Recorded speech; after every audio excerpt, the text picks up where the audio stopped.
a situation with an individual in town where he collapsed, and a couple of members went over, spoke to him. It was a first aid situation, took him to the side, raised his legs up so the circulation could go back to his brain. I believe he may have become dehydrated with the heat, and there may have been something possibly underlying there as well, but it became weakened at the legs and he couldn't stand up, which is telling me there's a lack of oxygenated blood going into the brain, which has caused his sudden fall. Female came over, says, "Hold on a minute, hold on. My husband's a doctor, I'll call him, he'll be here in a minute." And the doctor went over. One thing I want to say that is so important for all people to know. Now, I was not. And I'm talking about security that was there. I'm talking about individuals that should be taking charge of the scene in that incident. One thing I want to say is that, look, those who should take precedence and take charge of the scene are not doctors. The person who should be taking control of the specific situation and the scenario is the nominated first aider, whom would have been the security guard. And point number one.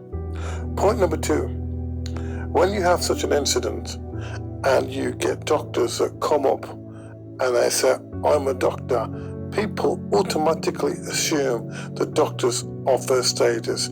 Now, doctors are not first aiders. They're very intelligent people. They're good at diagnosing and doing stuff at the hospital.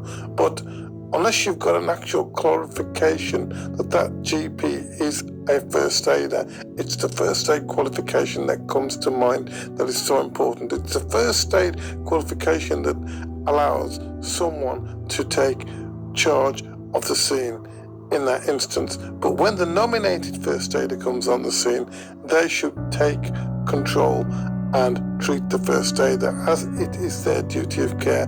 Now, in that instance, the security guard allowed the doctor to take charge of that scenario, and he was asking the patient all sorts of silly questions instead of raising up his legs, instead of allowing the circulation to go back to the brain. I had a similar incident when I was working at Ramada Hotel a couple of years ago. When I was a nominated first aider at the scene, there was a doctor there, but he did not seem to know what first aid was all about. And he actually turned around and said to me, "I believe you're right in what you are saying in allowing the circulation to go back to the brain." If you ever get into a first aid scenario or situation, it's very important to find the nominated first aider, and do not assume a doctor is a first aider, despite how they try and take control of the scenario. This is Grassroots, Vikas Chopra from Blake and All, over and out.